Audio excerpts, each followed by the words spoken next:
everyone, and welcome to Long's Toys. Today we'll be taking a look at the first entry in the new G.I. Joe Classified series, Snake Eyes.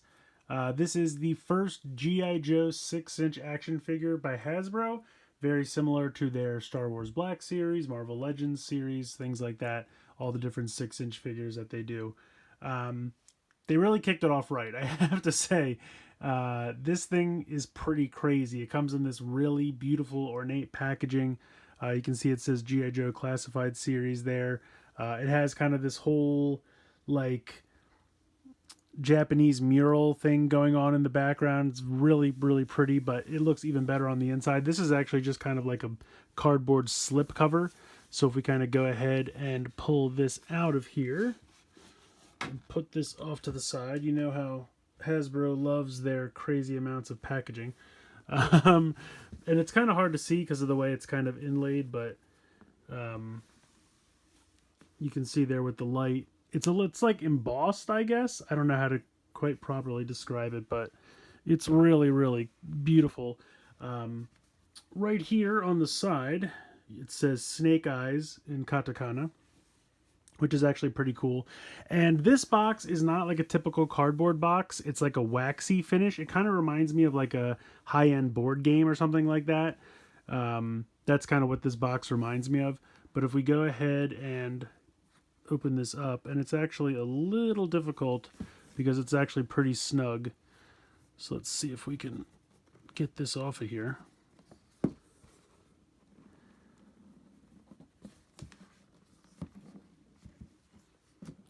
I'm not kidding. It's like ridiculously snug. Okay, so we'll go ahead and get that off. So you can see what I mean when I say like how kind of thick and waxy the cardboard is. It's actually really, really nice. So then inside we have a piece of paper that kind of looks like it was drawn with charcoal.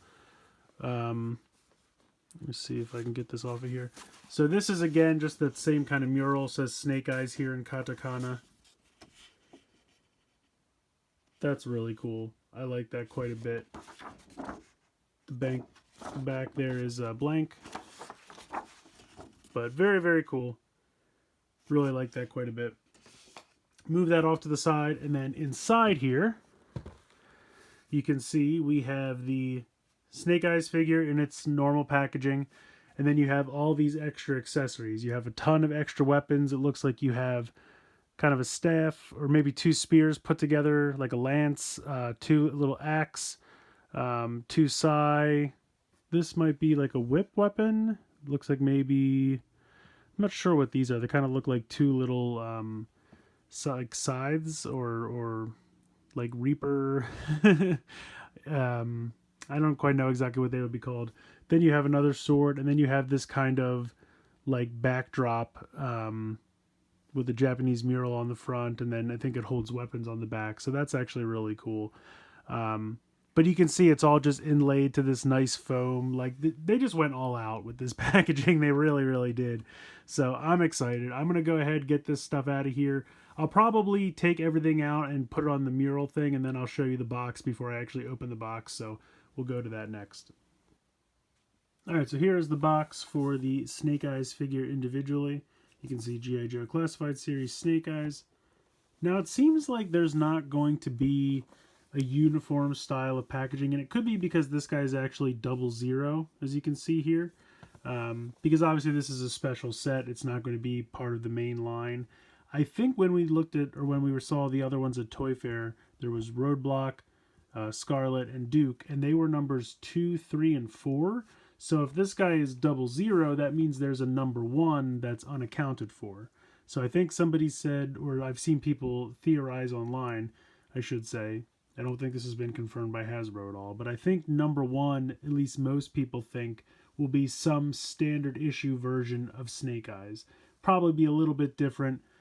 Probably won't be exactly the same figure. I mean, if you remember in the original G.I. Joe, the very early on, he had a different look. He had kind of more like ski goggles instead of this visor, and his suit was more of a navy blue. Maybe they could do that variant, or just take this one and tweak it a little bit, or maybe have it come with timber or something like that. Could be cool. We don't know yet, but it could be a completely different character altogether. Who knows? Could be Flint, could be somebody else. I don't know. But it does seem like there's a number one unaccounted for, since this is kind of a special set to kick it off. But the packaging is just stunning. I don't think the rest of the packaging will be this good. From what we've seen, I mean, we've seen some of the packaging, and it's more of like a bluish color, and they have pictures in the corner, and they're kind of all different depending on who we're looking at. But really, really cool. Just really nice. You can see there's timber there. That picture kind of goes around from the side. Really awesome mural here on the back. And you can see Roadblock, Scarlet, and Duke with Snake Eyes. These are the first four. Looks like we have Destro, Cobra Commander, Baroness.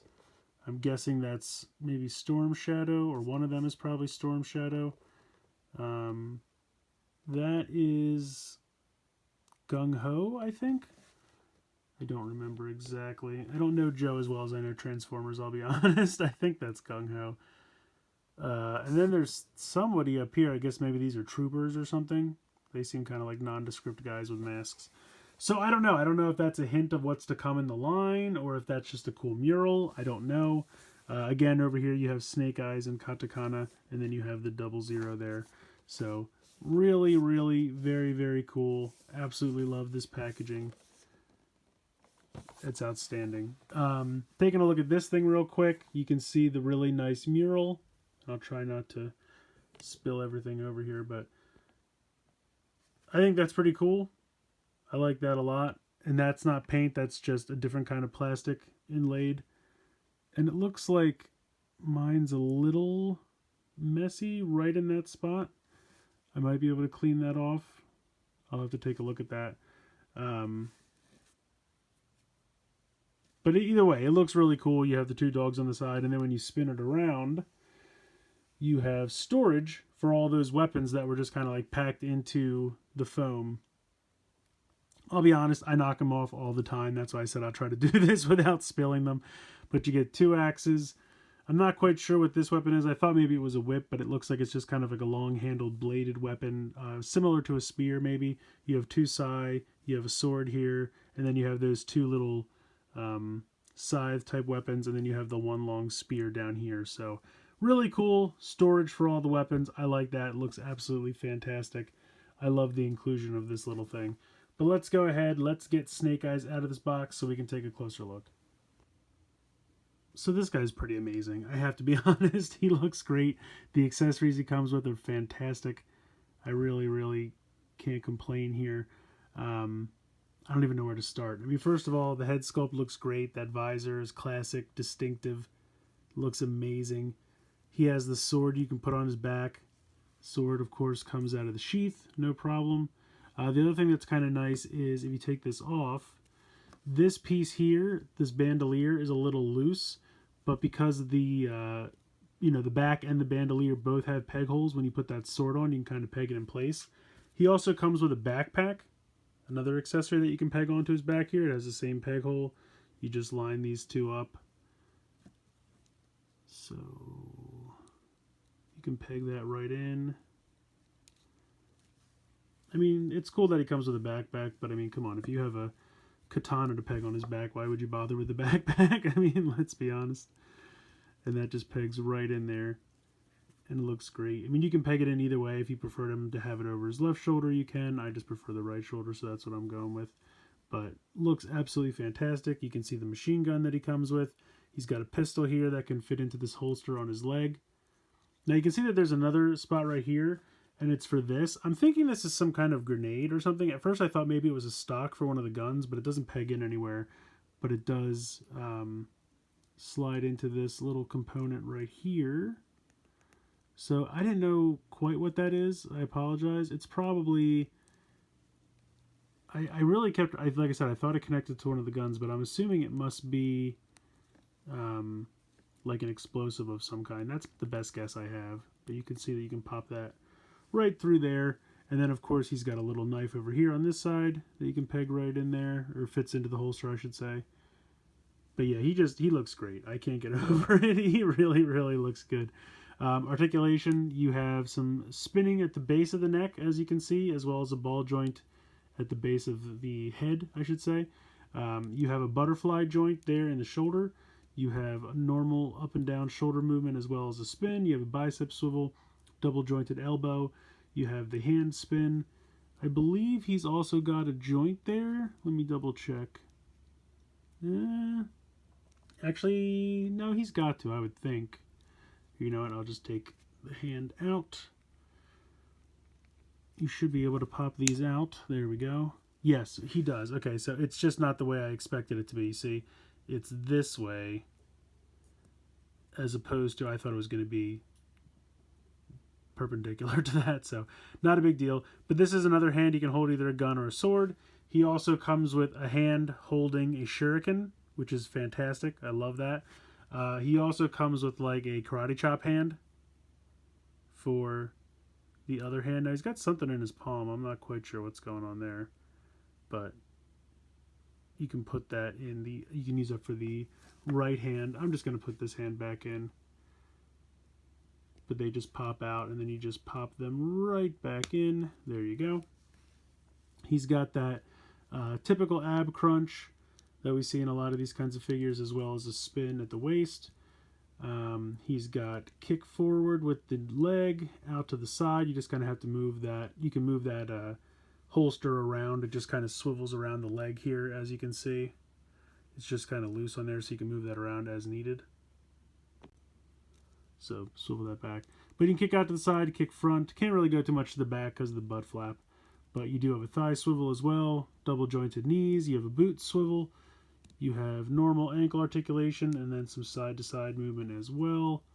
So this guy's just, I can't get over how good he is. I mean, like I said, everyone loves Snake Eyes. He's like the Wolverine of the brand. He's just one of the most popular G.I. Joes of all time. So it made absolute sense to start with him. I think that was a perfectly smart idea.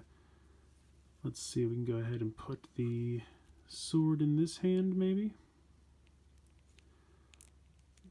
Both of the hands have trigger fingers. I don't think either one is specifically made for the sword as opposed to the other, but you can certainly go ahead and get that going. Like I said, the only thing he's missing is timber, but like I said, I would not be surprised if they put this set out first just to kind of really kick things off with style, and then they redo him as the official #1 and put a timber in with that, because that'll just force people to buy the second version of Snake Eyes. But this is a really great figure. I mean, the detailing, you can see all the paint applications here on the belt, a little bit of paint up here, paint on the back of the sheath there for the sword. Really nice paint here. Now mine looks like it's a little funky, you can see, which is a little bit of a bummer. But I feel like that might have been like maybe a bubble in the paint or something. But I mean, on this side it looks pretty spot on. I could probably touch that up with like a silver Sharpie or something like that, and then you'd never know. It's not a big deal. But I mean, you know, they're mass-produced figures. Nothing's going to be perfect. Otherwise, I think he looks really, really good. I really like this a lot. Just the number of accessories. I mean, you know, he is a ninja soldier, so he's got the guns, he's got the weapons, the melee weapons. It's just a good time, man. I don't know what else to say. Like I said, the only thing I have to complain about are those couple little imperfections in the mask. But like I said, I really think I could touch them up. And honestly, you don't even notice them all that much. And he's a soldier. You could just kind of pretend it's battle damage. But for the most part, I mean, if you look at it like this, it's kind of hard to tell. And then that super tiny one in the front kind of sticks out. But other than that, but I mean, like I said, you have so many accessories here. I really like the Sai as well. So I'm really excited about these. But I don't know. I don't know what else to say. This thing is just amazing. If it's still available on Hasbro Pulse, I would definitely suggest grabbing it. I'm probably not going to go all in on the G.I. Joe 6-inch line. I've just invested way too much in the G.I. Joe 3 3/4 line, so it feels like to try to buy into this line again. Recollecting all these millions of, not really millions, but definitely at least 100 or so different characters throughout the line.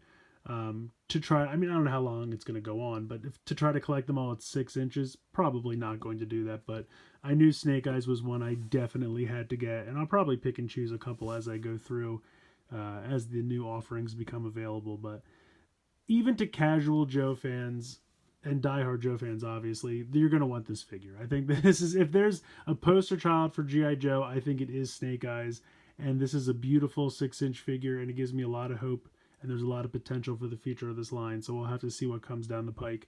But he's great. I really, like I said, the only complaint I have is the little QC issue on mine, but that's not going to be all of them. If you get one with no paint, little minor defects, there's nothing to complain about the guy. The articulation, the accessories, everything is just fantastic. So that's going to do it for this one. Please like, share, and subscribe. Hope you guys enjoyed the video. And as always, thanks so much for watching.